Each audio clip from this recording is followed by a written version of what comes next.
Assalamualaikum warahmatullahi wabarakatuh. Saya Dio Patra Sandi Kurnia. Di video kali ini saya ingin mereview sebuah buku, Ruang Teduh untuk Sembuh, karya Ruang Pulang. Dari judulnya saja, buku ini sudah menghadirkan kesan yang hangat, seolah-olah menawarkan sebuah tempat untuk berhenti sejenak dari hiruk-pikuknya suatu kehidupan, lalu memulihkan diri secara perlahan.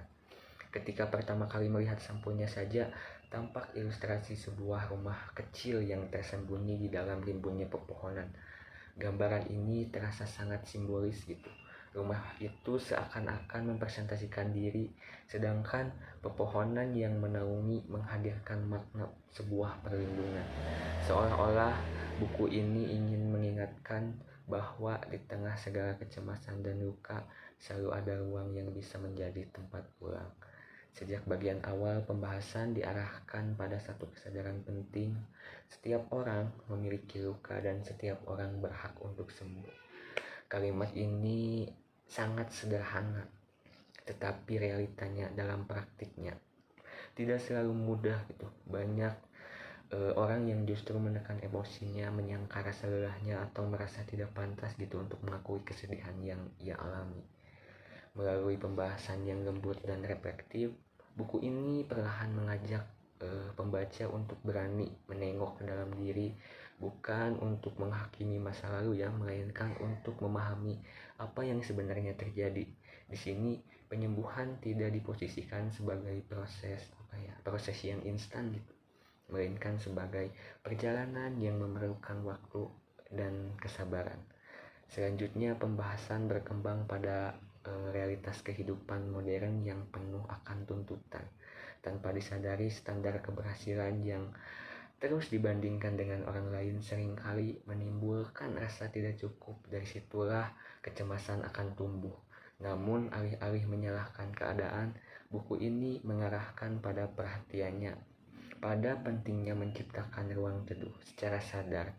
Ruang itu memungkinkan seseorang itu untuk berhenti, bernapas, dan memulihkan energi batinnya.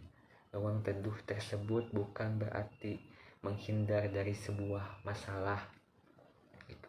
Sebaliknya, ruang itu menjadi tempat untuk menyusun ulang kekuatan sebelum kembali menghadapi realitas.